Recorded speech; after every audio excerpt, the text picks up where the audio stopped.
Alright folks, Pichingues Idiot, we are back on the Criminal Case on Facebook. Let's head on to chapter number 2 of Let Her Eat Cake. Ace, is everyone in the upper class self-involved in eccentric? Lady Upton was poisoned at the picnic, but many of the guests seemed curiously unconcerned. So you have been talking to the guests. What did I tell you about discretion? We've done our best to keep things quiet, but we have stuck people who want to catch Lady Upton's killer. If only I didn't have the proprietor of Prospect Gardens crying at me on the phone. You know that Lady Highmore is intimidating enough when she's calm. Wait, did you say Lady Highmore? The picnic is taking place on her estate? Yes, and she won't stop crying. It's terrible. Lady Highmore didn't strike me as a crying type, but we better talk to her, Ace. For sure. For sure.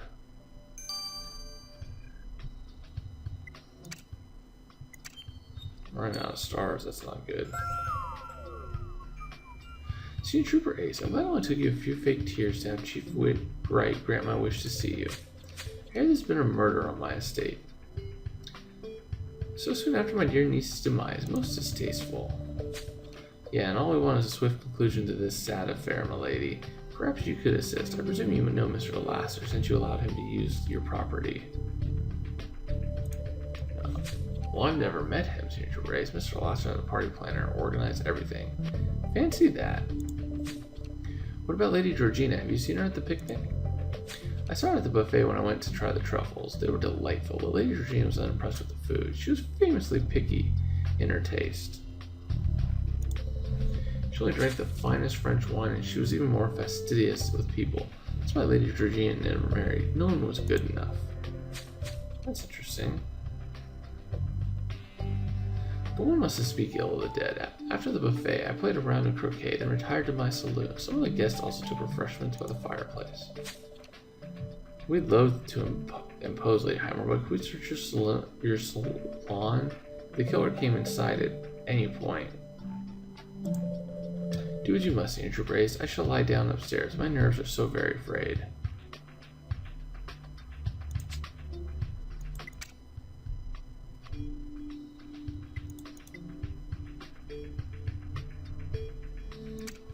Yep.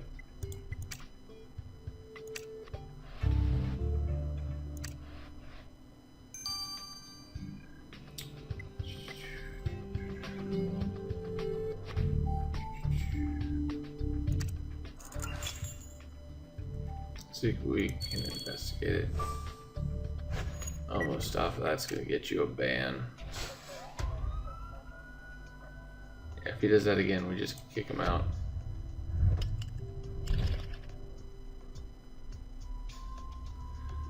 Alright, so palm tree, we got a book.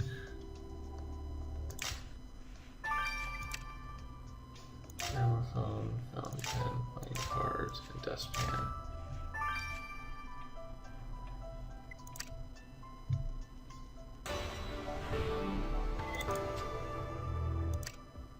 The hashtag is going to be "we're back."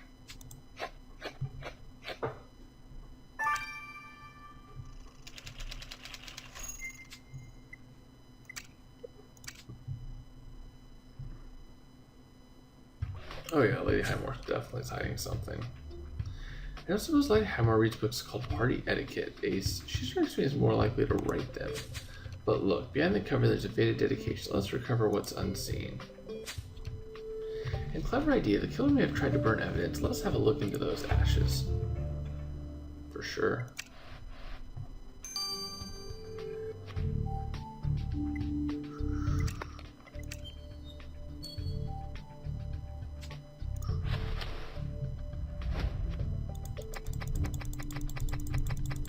Some of these ashes. Ooh. Ace, if I overthrew that ring in Lady Highmore's fireplace, didn't think you'd find it in the ashes. You're right. Viola should tell us everything there is to know about this ring. Oh, 12 hours, alright. Good, I need to grab some stars for sure.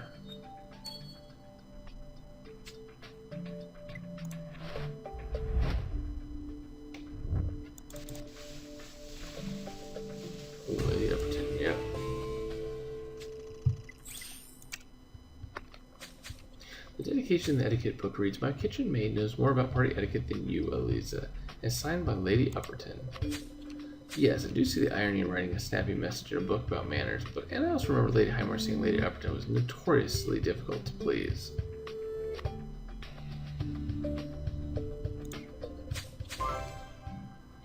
Ace, you speak sense. This dedication must be meant for our party planner. We ought to ask her what she thought of it. Oh yeah, she probably wasn't a huge fan.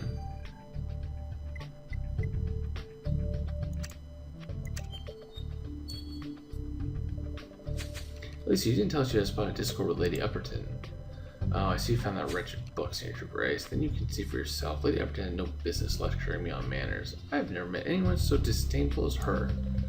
I approached her with a proposal to organize a ball, and that was her response. Wow, and did you get back at her, I wonder? After all, you were in charge of the picnic. You had plenty of opportunities to slip poison in her food. Who would ruin my own reputation, Signature Brace? I would have gladly poisoned Lady Upperton anywhere but here. I'm sure the judge will find that a charming defense. Yeah, it's not a great defense, I'm not gonna lie. Yeah, she could definitely be it. Anyways, guys, I'll see you guys later. I'm gonna grab a bunch of stars from Pitching Against Idiot. Au revoir. Alright, folks, Pitching Against Idiot, we are back. Like your case on Facebook. Ace, do you eat enough fruit? It's a little known fact that citrus helps prevent scurvy, the bleeding on the gums, poor wound healing, and... well, citrus fruit. What does that have to do with the ring Ace found in the fireplace?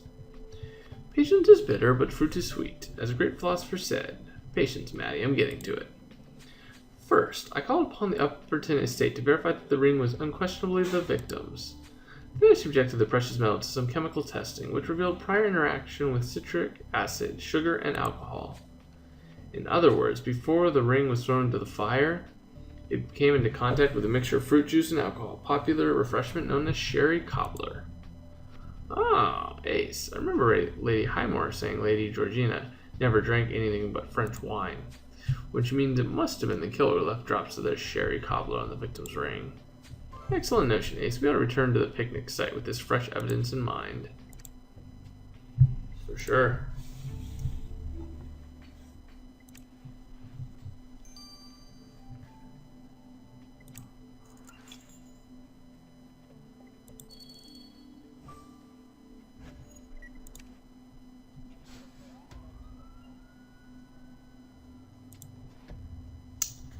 Alright, so is the map something? Yep. Camera, lifesaver, rabbit, metal pieces, a gun, interesting.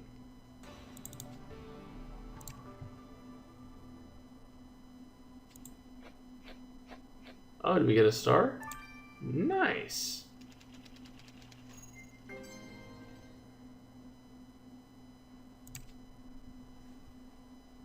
Oh, and Alice, thank you for stopping by again. Ace, this is a very pretty sketch of a young lady and her admirer. Not surprising, since high society ladies all take drawing lessons. I don't recognize the models, but the dusting brush might reveal something more on that sketch. And those metal pieces shan't take long to restore in your able hands. Agreed.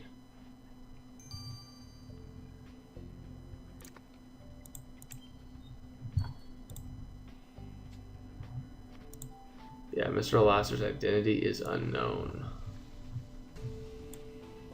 Oh. Ace, the inscription reveals the people in the sketch are the victim and the poet. It says, Georgina and Ernest, the summer of our youth. So they spent a romantic summer together when they were young. That explains why Ernest is still writing poems about Georgina. But you're right, it also means the poet must have talked to her ladyship today at the picnic. Ace, we shall seek some answers from Mr.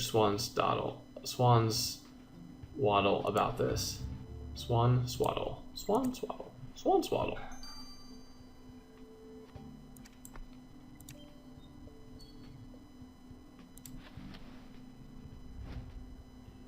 That's gotta be there, that's gotta be there, that's gotta be at the end of it. And the butt goes there. Oh.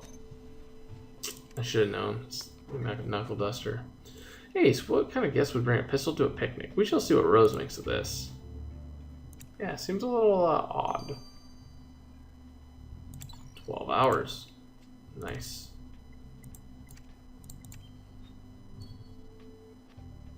Mr. Swanstall, you didn't tell us you and Lady Georgina were sweethearts. Oh, many years have passed since that brief romance, Sir Brace, but alas, young love is never forgotten. Well, that's hard to believe you wouldn't have talked to her today. Oh, I invited her to try some truffles, but Lady Georgina didn't care for them. And then I got roped into a croquet game with that awful bore, Lord Waldorf Ridgeward. He kept staring at my forehead. God knows why. Sir Brace, it's most tragic that I shall never speak to Lady Georgina again, but she'll live on forever in my poetry. Sure, that's a great comfort to her in her grave, Mr. Swanswaddle. Good day.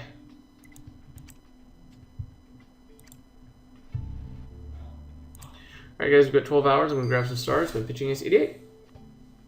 Au revoir. Alright folks, pitching ace 88, we are back.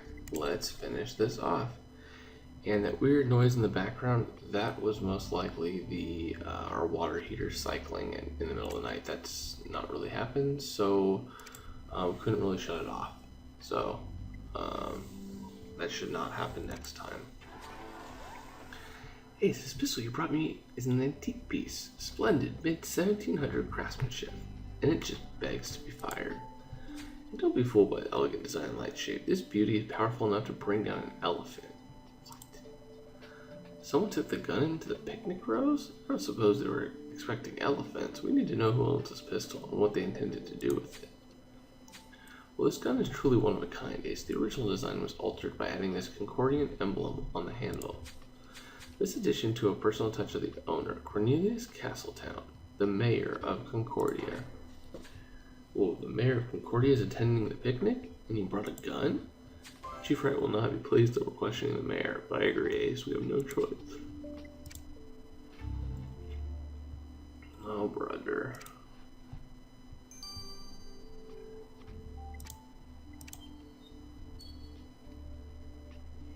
Mayor Castletown, forgive the imposition, but we need a minute of your time. We're from the Flying Squad. Of course, the Flying Squad. How's Chief Wright? Tell him to come here and have a sherry cobbler. They're delicious. Unfortunately, we're here on police business, sir. There's been a murder. Lady Upperton's dead. Oh, you don't say. I spoke to her in the cocktail tent. Not that I enjoyed the conversation much. Between you and me, Sir Brace, Lady Upperton had a nervous disposition. That's what happens to women who never marry. Well, if you say so, sir. Anyway, as the mayor of Concordia, it's my duty to maintain cordial relations with the upper class, so I chatted with Lady Upperton. Showed her my gun. You showed her your gun, sweet mother of pearl. Why? Did you mean to threaten her? Oh, threaten her? Of course not. I thought she'd be interested to see the unique piece of craftsmanship, that's all. You must admit it's an unusual conversation opener, but thank you for your time, sir. I'll see Chief Brace. Chief Wright should be proud of you. The Flying Squad really is exceptional. But now, I must get back to socializing. Good day. Well, Ace, I hear you interrogated the mayor of Concordia. I know how you feel about that, Chief, but we found his gun at the crime scene. That's quite alright, Malin. The mayor spoke to me and you praised your thorough attention and good manners. Now, I hope you'll live up to his expectations. Tell me you made some progress in Lady Upperton's case. Well, we did learn that Lady Upperton was a difficult woman to please. She made a vitriolic comment to Elisa about her business. The mayor and Lady Highmore both described her as high-strung. The poet was once in love with her, but that was many years ago. And all in all, I'm befuddled as to which one of them could have killed the... Ace, there's someone here to see you. She says it's urgent. Sir Brace, I came as fast as I could. I received a telegram from Mr. Alaster. Really now? Really now? Alright. Alright, I'll play that game. Oh. Oops. I will see you guys in the next chapters of Pitching Ace 88. Over now.